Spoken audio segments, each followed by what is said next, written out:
Vote दे करके लालटेन पर बटन दबा करके आप विश्वनाथ जी को जिताने का काम कीजिए।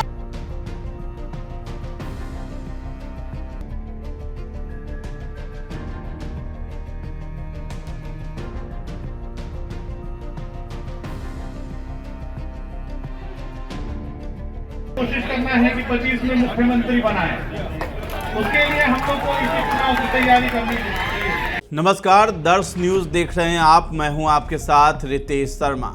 बिहार में विधानसभा के 4 सीटों पर मतदान संपन्न हो गया है। 13 नवंबर को उपचुनाव हुआ और इमामगंज, तरारी, बेलागंज और रामगढ़ विधानसभा के उम्मीदवारों की जो किस्मत है वो ईवीएम में कैद हो गई है।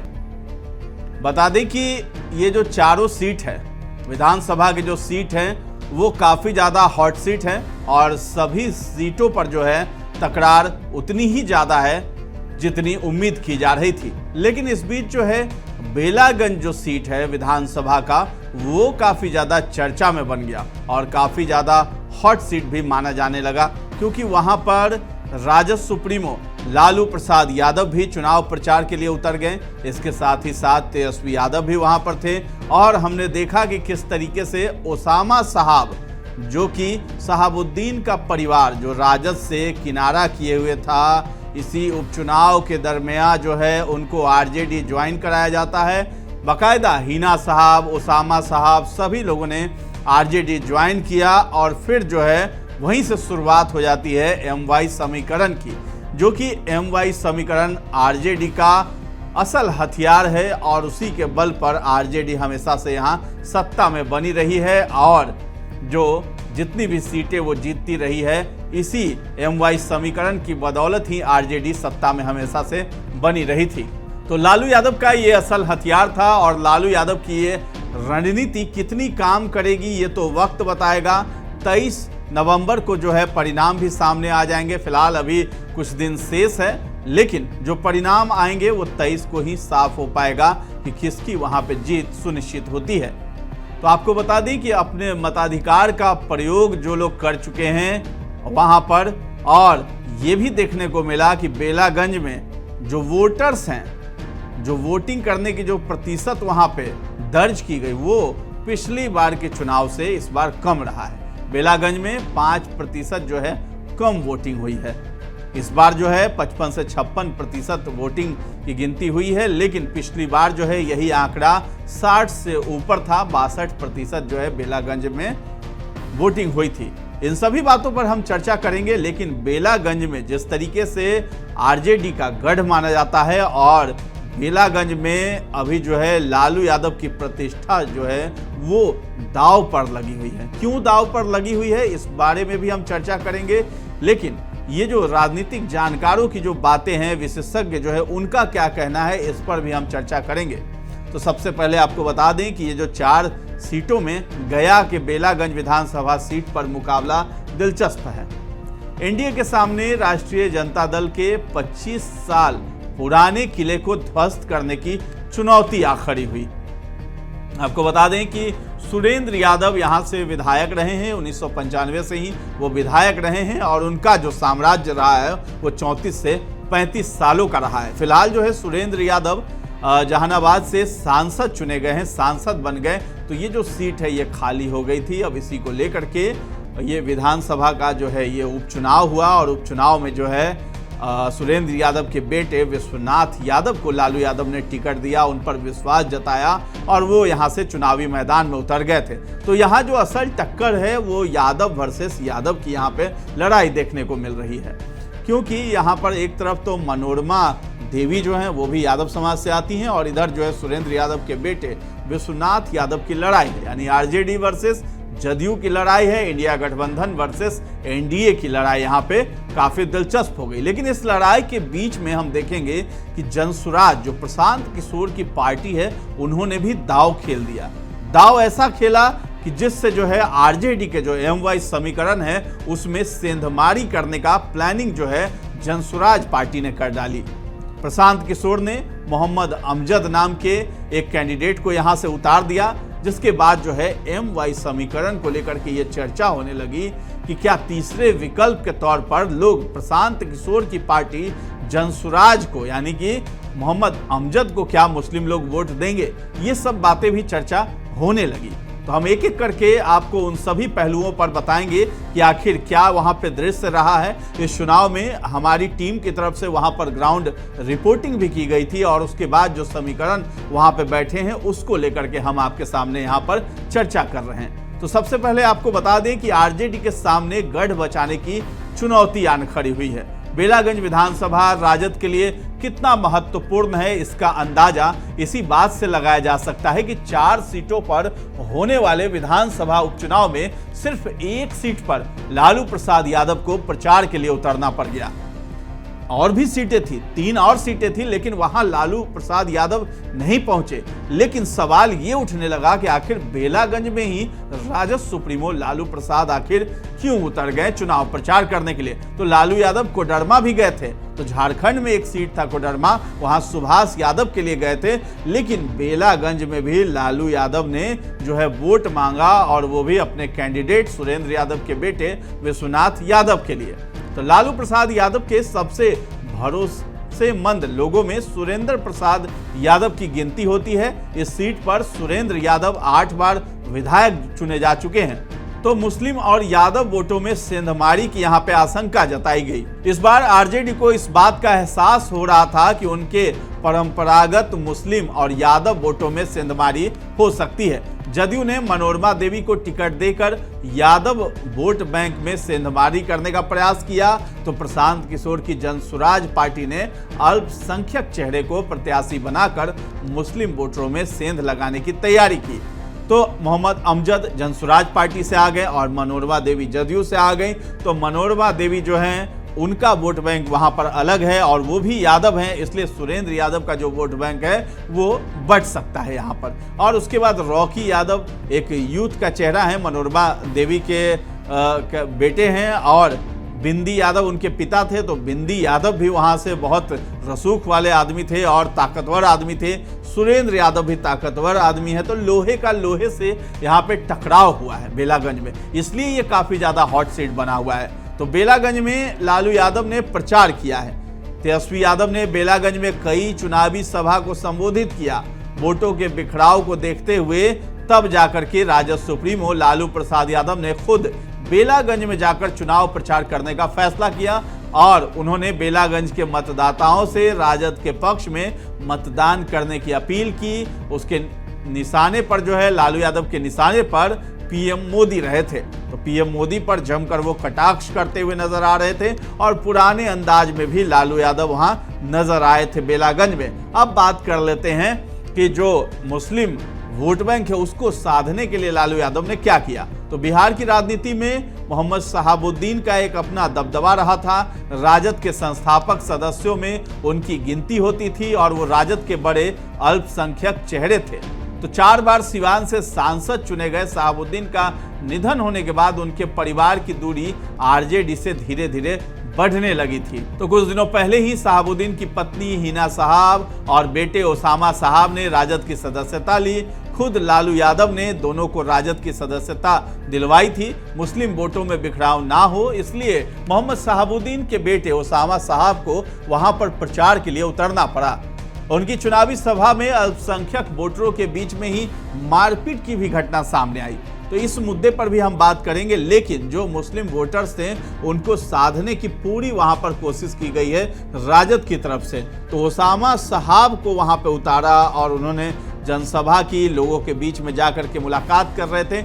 इसी बीच जो है ओसामा साहब जो ये कहते हुए नजर आ रहे थे कि जो डॉक्टर विश्वनाथ यादव हैं उनको जो है आप माफ कर दीजिए, कोई गलती हुई होगी तो माफ कर दीजिएगा। जिस बीच जो है जनसुराज के ही एक समर्थक भीड़ में वहां मौजूद थे, उन्होंने कह दिया कि बिल्कुल नहीं, वो माफी के लायक नहीं है। फिर क्या था, हंगामा हो गया और जनसुराज के जो समर्थक थे उनकी भीड़ ने पिटाई कर दी। अब इससे गलत मैसेज चला गया जनता के बीच में कि आरजेडी जो है गुंडागर्दी वाली सरकार है। कोई अगर लोकतंत्र है उस बीच अपनी असहमति जताता है तो उसकी पिटाई कर देते हैं आरजेडी वाले। तो ये भी एक खामियाजा जो है लालू यादव को यहाँ पे भुगतना पड़ सकता है, क्योंकि ओसामा साहब जो है वो सभा कर रहे थे और सभा के बीच में इस तरह की घटना हो गई।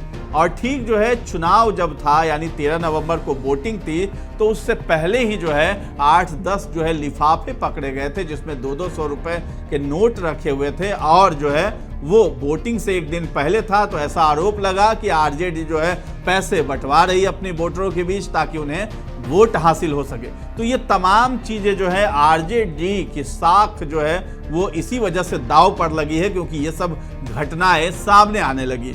अब जो है हम जातीय जो समीकरण है उसके बारे में भी हम आपसे बातचीत करेंगे, लेकिन सबसे पहले आपको बता दें कि राजद का जो सबसे मजबूत किला इसे कहा जाता है, बेलागंज विधानसभा आरजेडी का सबसे मजबूत गढ़ रहा है। 1995 से लगातार सुरेंद्र यादव यहां से विधायक बनते रहे। यही कारण है कि बिहार में विधानसभा के उपचुनाव में सबकी नजर बेलागंज विधानसभा सीट पर टिकी हुई है। बेलागंज के तत्कालीन विधायक सुरेंद्र यादव जहानाबाद से सांसद बने और अब जो है सुरेंद्र यादव ने अपने राजनीतिक विरासत को आगे बढ़ाने की जिम्मेदारी अपने पुत्र विश्वनाथ यादव के कंधों पर डाल दी है। तो विश्वनाथ यादव अकेले नहीं हैं, उनका जो समर्थन सपोर्ट लालू यादव पूरा कर रहे हैं, तेजस्वी यादव पूरा कर रहे हैं, ओसामा साहब कर रही है, हिना साहब कर रही है। तो एक चीज राजद के लिए यहाँ जो मुश्किल खड़ी कर रही है वो ये था कि पिछले 2-4 दिनों से जब लालू यादव बेलागंज जाने वाले थे तो ये चर्चा हो रही थी कि हिना साहब, ओसामा साहब तो सभा में जा रहे थे, लेकिन हिना साहब की यह चर्चा थी कि लालू यादव हिना साहब के साथ बेलागंज पहुंच रहे हैं और बेलागंज में चुनावी रैली को संबोधित करेंगे। लोग इंतजार में खड़े रह गए, ये खबरें खूब चलने लगी कि हिना साहब जो है लालू यादव के साथ मंच साझा करेंगी, लेकिन हिना साहब वहां पर नहीं पहुंचती है। तो ये एक अलग मैसेज जाता है जनता के बीच में। तो ओसामा साहब तो थे, लेकिन हिना साहब आखिर क्यों नहीं आ पाई लालू यादव के साथ? कोई कारण रहा होगा क्यों नहीं आ पाई, इस बात का तो हमें भी नहीं पता है, लेकिन ये एक गलत मैसेज जाता है जनता के बीच में कि हिना साहब आखिर क्यों नहीं पहुंची है। तो लालू यादव के लिए ये थोड़ी चुनौती बढ़ गई, सुरेंद्र यादव के लिए भी ये चुनौती बढ़ गई है, क्योंकि आरजेडी की जो साख है वो दांव पर लगी है। सिटिंग सीट है बेलागंज और वहां अगर आरजेडी नहीं जीतती है तो 2025 के लिए यह मुश्किल घड़ी हो सकती है और मुश्किल खड़ी हो सकती है। तो कुल मिलाकर कह सकते हैं कि ये फाइनल मैच होने से पहले ये सेमीफाइनल का मुकाबला है। यहाँ जितने भी कैंडिडेट हैं उनका ये लिटमस टेस्ट हो रहा है यहाँ पर। तो जदयू से बात कर लें तो मनोरमा देवी जो है यहाँ से ताल ठोक दिया था। बेलागंज विधानसभा सीट पर जनता दल यूनाइटेड ने पूर्व विधान पार्षद मनोरमा देवी को मैदान में उतारा। इसलिए उतारा क्योंकि यादव का काट यादव ही हो सकता है। तो ये एक बेहतरीन गेम यहाँ पे खेला गया था एनडीए की तरफ से। तो मनोरमा देवी बाहुबली नेता बिंदी यादव की पत्नी हैं और उनके पुत्र रॉकी यादव रोड रेज कांड के दौरान सुर्खियों में आ गए थे। साइड नहीं देने के कारण विपिन सचदेवा नाम के लड़के को बीच सड़क पर गोली मारकर हत्या कर दी गई थी और इसका आरोप मनोरमा देवी के बेटे रॉकी यादव पर लगा था। मामले में वो बहुत दिनों तक जेल में भी रहे थे। तो जनसुराज की भी हम बात कर लेते हैं। तो जनसुराज का जो अल्पसंख्यक है उस पर उन्होंने दांव चला है। तो जनसुराज पार्टी का गठन जो है 2 अक्टूबर को हुआ। उसी दिन प्रशांत किशोर ने घोषणा कर दी कि सभी 4 सीटों पर होने वाले उपचुनाव में उनकी पार्टी प्रत्याशी खड़ा करेगी। राजद के सबसे मजबूत गढ़ पर प्रशांत किशोर ने अल्पसंख्यक प्रत्याशी उतारकर राजद के सामने एक चुनौती पेश की। प्रशांत किशोर की पार्टी से मोहम्मद अमजद अली को उम्मीदवार बनाया गया। प्रशांत किशोर भी अल्पसंख्यक वोटों में सेंधमारी कर सकते हैं। तो जो MY समीकरण है उसमें यादव वोट बैंक में तो सेंधमारी हो गई, क्योंकि यादव वर्सेस यादव की लड़ाई वहां पे एनडीए वर्सेस इंडिया में देखने को मिल गई। मनोरमा देवी यादव हैं तो सुरेंद्र यादव के बेटे का जो वोट बैंक है, जो आधार है, वो तोड़ सकती हैं मनोरमा देवी। अब आते हैं मुस्लिम का जो MY वाले में Y तो खत्म हो गया, अब M की बात कर लेते हैं। तो मुस्लिम वोट बैंक में सेंधमारी करने के लिए जनसुराज ने मोहम्मद अमजद को वहां से उतार दिया। तो लालू के MY समीकरण की अब जो है असली परीक्षा है। बेलागंज राष्ट्रीय जनता दल का सबसे मजबूत किला माना जाता है। इसके पीछे कारण यह है कि बेलागंज क्षेत्र में 70,000 यादव वोटर हैं, तो करीब 62,000 के आसपास मुस्लिम वोटर भी हैं। माई समीकरण के बदौलत ही राष्ट्रीय जनता दल उम्मीदवार की जीत हो जाती है। बताया जाता है कि मुसलमान और यादव जिस तरफ वोट करेंगे उस प्रत्याशी की जीत निश्चित है। शायद यही कारण है कि पिछले कई वर्षों से इस सीट पर राजद का दबदबा रहा है। हालांकि 20,000 यहाँ पे भूमिहार वोटर भी हैं और दलित भी करीब 60,000 हैं। तो आपको बता दें कि राजद के लिए एक और मुश्किल ये खड़ी करती है कि MY समीकरण में सेंधमारी तो हो ही रही, लेकिन वोटिंग के दिन एक ऑडियो वायरल होता है। ऑडियो बताया जाता है कि रॉकी यादव का है और उसमें ऑडियो में कहता हुआ वो शख्स भी दिखाई दे रहा है कि रॉकी यादव अपना रूप दिखाएगा, असल रूप दिखाएगा। तो ये उसमें बात कही जाती है और भूमिहार, राजपूत, कुशवाहा, कोयरी सबको गाली दी जाती है। और एक शख्स होता है जो रॉकी यादव से बात करता है और ये कहता है कि भैया सब गड़बड़ हो गया, कोई अपने साथ नहीं है, पूरा खेल हो गया है, भूमिहार, राजपूत सभी लोग छिटक गए हैं, जो बातें कही थी कि हमें वोट देंगे अब नहीं देंगे, और कोयरी और पासवान जो है वो भी हमसे छिटक गया है। जिस पर रॉकी यादव अश्लील बात करते हैं और गंदी गाली देते हुए नजर आते हैं, फॉरवर्ड को संबोधित करते हुए। तो उस वीडियो को हमने चलाया था, दर्श न्यूज पे भी हमने आप लोगों को दिखाया था, कल ही दिखाया था। तो इस तरह का वीडियो ऑडियो जो है वायरल हुआ। हालांकि इसकी पुष्टि दर्श न्यूज नहीं करता है, लेकिन हमने उस बात को दिखाया था जो सोशल मीडिया पर इस तरह की खबरें चल रही थी। अब आपको बता दें कि ये पहली बार है कि राजद को इस सीट को निकालने के लिए एड़ी चोटी का जोड़ लगाना पड़ रहा है, क्योंकि इस सीट पर राजद प्रत्याशी को केवल NDA प्रत्याशी मनोरमा देवी से ही नहीं बल्कि 2 और मोर्चे पर जबरदस्त लड़ाई लड़नी पड़ रही है। जी हां, विश्वनाथ यादव के लिए जदयू प्रत्याशी मनोरमा देवी के साथ साथ मुश्किल का सबब प्रशांत किशोर की जनसुराज पार्टी के प्रत्याशी मोहम्मद अमजद अली और असदुद्दीन ओवैसी की पार्टी के जमीन अली खान भी हैं, क्योंकि ये भी एक कैंडिडेट है जो कि यहाँ से चुनाव लड़ रहे हैं, ओवैसी की पार्टी के हैं। और ओवैसी की पार्टी के लिए ये कहा जाता है कि वो तो मुस्लिम वोट बैंक में सेंधमारी करती ही हैं और मुस्लिम वोटर्स जो हैं RJD की तरफ उनका ज़्यादा झुकाव है। लेकिन जनसुराज ने भी एक कैंडिडेट को उतारा जो कि अल्पसंख्यक है, मुस्लिम है, और अब जो है ओवैसी ने भी उतार दिया था। तो कुल मिलाकर ये कहना मुश्किल है कि RJD के लिए चुनौती जो है कि नहीं है वहाँ, क्योंकि RJD के लिए ये लोग चुनौती बन चुके हैं वहाँ पर। तो RJD के लिए मुश्किल की घड़ी वहाँ पे आ चुकी है, क्योंकि अब जो है 23 नवंबर को चुनाव के परिणाम आ जाएंगे। किसकी बाजी होती है ये भी देखना दिलचस्पी होगा। लेकिन ये सीट जहां पर मुस्लिम मतदाता निर्णायक भूमिका में होते हैं, वहां RJD को नुकसान पहुंचाने के लिए प्रशांत किशोर के पार्टी के प्रत्याशी और ओवैसी के पार्टी के प्रत्याशी ने कमर कसी। माना जा रहा है कि अगर इन दोनों मुस्लिम प्रत्याशियों के कारण मुस्लिम मतदाताओं का वोट बटा तो राजद प्रत्याशी का जीतना मुश्किल हो जाएगा। शायद यही कारण भी रहा कि पिछले कुछ समय से RJD सांसद सुरेंद्र यादव खुद अपने बेटे के लिए डोर टू डोर कैंपेनिंग कर रहे थे और राजद के इस मजबूत किले को बचाने के लिए प्रचार प्रसार के आखिरी दिन लालू प्रसाद यादव को भी मैदान में उतरना पड़ा।